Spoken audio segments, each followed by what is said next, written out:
MP Chamala Kiran Kumar Reddy మనతో ఉన్నారు. Sir నమస్తే. నమస్తే. ఇక్కడ ఈ సభా ప్రాంగణం 50,000 పైచిలకు కెపాసిటీ తోటి మేము ఈరోజు తుంగతుర్తి ప్రజలు ప్రతి బూత్ స్థాయి నుంచి ఇక్కడికి వస్తారు కాబట్టి వాళ్ళకి అరేంజ్మెంట్ చేయడం జరిగింది. ఇది మొట్టమొదటిసారి తుంగతుర్తికి ఒక ముఖ్యమంత్రి రావడం అనేది ప్రజలు చాలా సంతోషంగా ఉన్నారు.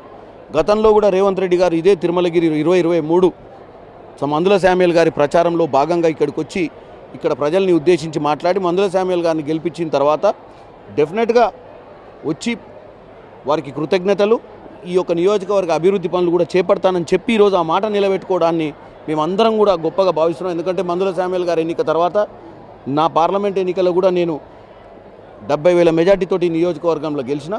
కాబట్టి నేనేమంటున్నా అంటే ఈరోజు ఈ సభా వేదికగా 10 ఏళ్ల దరిద్ర పాలన, సంవత్సరంన్నర ప్రజాపాలన, ఈ సంవత్సరంన్నరలో కాంగ్రెస్ పార్టీ తీసుకున్నటువంటి పథకాలు సామాన్యుల కోసము కాంగ్రెస్ పార్టీ ఎలా ఆలోచిస్తుంది అనే ఒక మంచి నినాదంతో ఈరోజు ముఖ్యమంత్రి గారు మాట్లాడబోతున్నారు.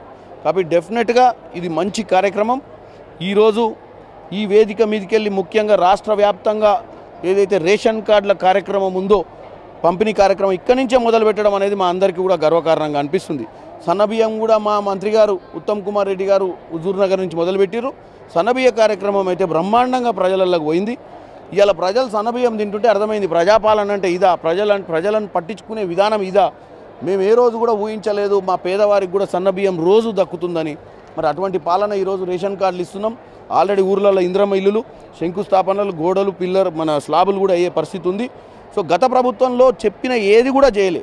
2014 మేనిఫెస్టో కానీ 2018 మేనిఫెస్టోలో కానీ 70% పనులు చేయని ప్రభుత్వంలో ఉన్న నాయకులు చిల్లరబల్లర మాటలు మాట్లాడుకుంటూ సోషల్ మీడియా వేదికగా కాంగ్రెస్ పార్టీని దూషించే ప్రయత్నం చేస్తున్నారు.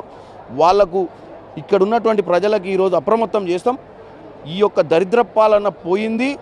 బంగారు తెలంగాణ దిశగా 10 సంవత్సరాల్లో 8 లక్షల కోట్లు అప్పు చేసినటువంటి తెలంగాణ పార్టీ బీఆర్ఎస్ పార్టీ అని చెప్పుకొని తిరిగినటువంటి టీఆర్ఎస్ పార్టీ అప్పట్లో ఈరోజు అదే మిగులు రాష్ట్రంగా ఉన్న రాష్ట్రాన్ని అప్పుల కూపంలో దోషిర్రు. అప్పుల కూపంలో తోసినా కానీ ఈరోజు ఆర్థిక వనరులు లేకున్నా కానీ చిత్తశుద్ధి ఉండి ధైర్యం ఉన్న మా ముఖ్యమంత్రి ఈరోజు ప్రజా సంక్షేమం వైపు ముందుకు నడుస్తున్నారని తెలియజేస్తారు. మీరు అత్యధిక మెజార్టీతో భువనగిరి ఎంపీగా గెలుపొందాక 18 నెలల పాలన జరిగింది. ఈ పాలనలో మీ ప్రాంతానికి మీరు ఏం నిధులు తీసుకొచ్చారు, ఏం డెవలప్మెంట్ చేసి ఇక్కడ?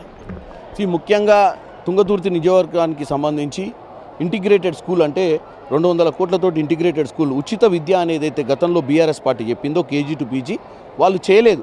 కానీ మేము ఆల్రెడీ ఇక్కడ భూమి పూజ కూడా మొదలుపెట్టినాం కార్యక్రమాలు. ఈరోజు మీరు చూసినట్టయితే అన్ని శంకుస్థాపన రాళ్ళు అక్కడ ఉన్నాయి. మీరు తర్వాత విజువల్స్ తీసుకోండి.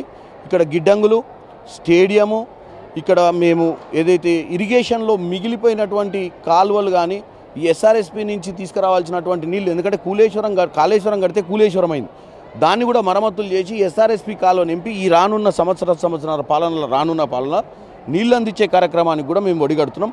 ఇప్పటి వరకు ఈ నియోజకవర్గంలో 200 కోట్లతోటి అది వచ్చింది. ఈరోజు పలు కార్యక్రమాలు కూడా రేవంత్ రెడ్డి గారు ఇక్కడి నుంచి అనౌన్స్ చేయబోతున్నారు. దాంతోపాటు ఇక్కడ మోత్కూరులో ఉన్నటువంటి గవర్నమెంట్ హాస్పిటల్, ఒక IIT కాలేజు, ITI కాలేజు, తర్వాత డిగ్రీ కాలేజీ, ఇవన్నీ కూడా ఈరోజు ఇక్కడ ముఖ్యమంత్రి గారు ఆయన ఎడ్యుకేషన్ మినిస్టర్గా ఉంది కాబట్టి మేమందరం కూడా ఆయనను విన్నపించుకున్నాం. ముఖ్యంగా నీళ్లు, నిధులు, నియామకాలు. నీళ్ళ విషయానికి వస్తే ప్రాజెక్టులను కంప్లీట్ చేసుకోవాలనుకుంటున్నాం. ఇక్కడ నిధుల విషయానికి వస్తే గతంలో వెనుకబడ్డ ఈ ప్రాంతానికి ముఖ్యమంత్రి గారు రావడం అనేది ప్రజలు చాలా హర్షిస్తారు. ఎందుకంటే వాళ్ళ సమస్యలను కూడా పరిష్కరిస్తాడన్న నమ్మకంతో నిధులు కూడా మాకు ప్రతి నియోజకవర్గానికి దీటుగా ఈ నియోజకవర్గానికి కూడా నిధులు ఇచ్చేటువంటి పరిస్థితి మేము తీసుకొస్తాం. ప్రజా సంక్షేమంలో ఈరోజు ఏమైతే అవసరాలు ఉన్నాయో అవన్నీ కూడా ఇక్కడి నుంచి డిక్లేర్ చేసే ప్రయత్నం చేస్తాం. భువనగిరి ఏరియాకు సంబంధించి త్రిపురాల రోడ్డుకు సంబంధించినటువంటి బాధితులంతా కూడా పరిహారం అందలేదని చెప్పి కూడా బహిరంగంగా బయటకు వస్తున్న పరిస్థితి ఉంది. ప్రస్తుతం త్రిపురాలకు సంబంధించి ఏం జరుగుతుంది ప్రభుత్వంలో? ప్రస్తుతం ట్రిపుల్ అనేది ఆల్రెడీ సగం ట్రిపుల్ ల్యాండ్ ఎక్విజిషన్ అయిపోయింది, అన్నీ అయిపోయినాయి. దక్షిణ భాగానికి ఇప్పుడు నడుస్తుంది. కాకపోతే ఏంటంటే ఉత్తర భాగం చేసిన తర్వాత దక్షిణ భాగానికి వచ్చేసరికల్లా రియల్ ఎస్టేట్ విలువలు పెరగడం, ప్రజలలో వాళ్ళకు కొంచెం ఆర్థికంగా ఎక్కువ వెసులుబాటు కల్పించాలన్న కోరికను మేము కూడా ప్రభుత్వం సెంట్రల్ గవర్నమెంట్లో ఉన్నటువంటి నితిన్ గడ్కరీ గారి దృష్టికి తీసుకెళ్ళినాం. డెఫినెట్గా సానుకూలంగా వాళ్ళకి ఇష్టమైనగా వాళ్ళు ఎందుకంటే అక్కడ డెవలప్మెంట్ కూడా అవసరం కాబట్టి ప్రజలను రైతులను మేము ఒకటే వేడుకుంటున్నాం. ల్యాండ్ ఎక్వైజిషన్ కానంత కాలం డెవలప్మెంట్ కాదు. ఈరోజు హైదరాబాద్లో ట్రిపుల్ ఆర్ అనేది లైఫ్ లైన్. డెఫినెట్గా ట్రిపుల్ ఆర్ అనేది వస్తే మనకు కూడా తుంగతుర్తే కాదు, ఇప్పుడు భువనగిరి దగ్గర ట్రిపుల్ ఆర్ వస్తే జనగాం దాకా కూడా హైదరాబాద్ సిటీలో ఉన్న మాదిరిగానే ఉంటుంది. ఎందుకంటే 30 కిలోమీటర్ల దూరం 40 కిలోమీటర్ల దూరం కానీ ట్రిపుల్ ఆర్ ఉంటుంది. కాబట్టి వాళ్లకు ల్యాండ్ అక్వైజిషన్ చేసినప్పుడు వాళ్ళకి ఇచ్చేటువంటి రెమ్యునరేషన్ మీద డెఫినెట్గా పాజిటివ్గా మేము వాళ్ళని కన్విన్స్ చేసే ప్రయత్నం చేస్తున్నాం. గోదావరి కృష్ణా వాటర్లో ఇక ఆంధ్రప్రదేశ్ మొత్తం వాటర్ని దోసుకుపోతుందని చెప్పి దానికి కారణం కాంగ్రెస్ నేతలే అంటూ కూడా బీఆర్ఎస్ నేతలు మీపై ఆరోపణలు చేస్తున్నారు. పిచ్చి మాటలు మాట్లాడుతూ 968 టీఎంసీల నికర జలాలు గోదావరి మీద తెలంగాణలో ఉంటే 299 టీఎంసీ నీళ్లు నికర జలాలు కృష్ణా మీద ఉంటే గత 10 సంవత్సరాల పాలన చేసినటువంటి బీఆర్ఎస్ వాళ్ళు 968నే ఈరోజు వరకు నిలకడ చేసుకోనికే ప్రాజెక్టులు కట్టుకున్నటువంటి దాఖలాలు లేవు. కట్టిన ప్రాజెక్టు కూడా కూలిపోయింది. దక్షిణ తెలంగాణ నల్గొండ జిల్లాకు సంబంధించినటువంటి దక్షిణ తెలంగాణలో కృష్ణా జలాల మీద కాంగ్రెస్ పార్టీ మొదలుపెట్టిన రాజశేఖర రెడ్డి గారు జలయజ్ఞం ద్వారా మొదలుపెట్టిన ప్రాజెక్టులన్నీ పెండింగ్ పెట్టిండు ఆయన. కాంగ్రెస్ పార్టీ రూపురేఖలు లేకుండా చేయాలన్న ఆలోచనతో తుమ్మిడిహట్టి దగ్గర మేము ప్రాణహిత చేవెళ్ళ పెట్టుకొని దక్షిణ తెలంగాణలో ఉన్నటువంటి రంగారెడ్డి జిల్లా కానీ నల్గొండ జిల్లా కానీ 2 లక్షల ఎకరాలకు అక్కడ నీళ్ళు ఇద్దాం, 4 లక్షల ఎకరాలు 2 అక్కడ ఇద్దామనుకున్నాం. కానీ దాన్ని తుంగలోకి దొక్కి మేడిగడ్డ ఇక్కడ తీసుకొచ్చి కాళేశ్వరం కట్టిండు. కానీ కట్టిన కాళేశ్వరం మీద చిత్తశుద్ధి లేక నాకే ఎక్కువ తెలివితేటలు ఉన్నాయి, నాకే బేసిన్ల మీద ఎక్కువ నాలెడ్జ్ ఉంది, నేనే మహానుభావునని, నేనే ఇంజనీర్నని ఇంట్లో పండుకొని గీతలు గీసి ఉన్న కాళేశ్వరం కూడా కూలేశ్వరం చేసి ప్రజాస్వామ్యం దోసుకున్నటువంటి ప్రయత్నం వీళ్ళు చేశారు. ఇదే ఈరోజు ప్రజలకు చెప్పేటువంటి పరిస్థితి చేస్తాం.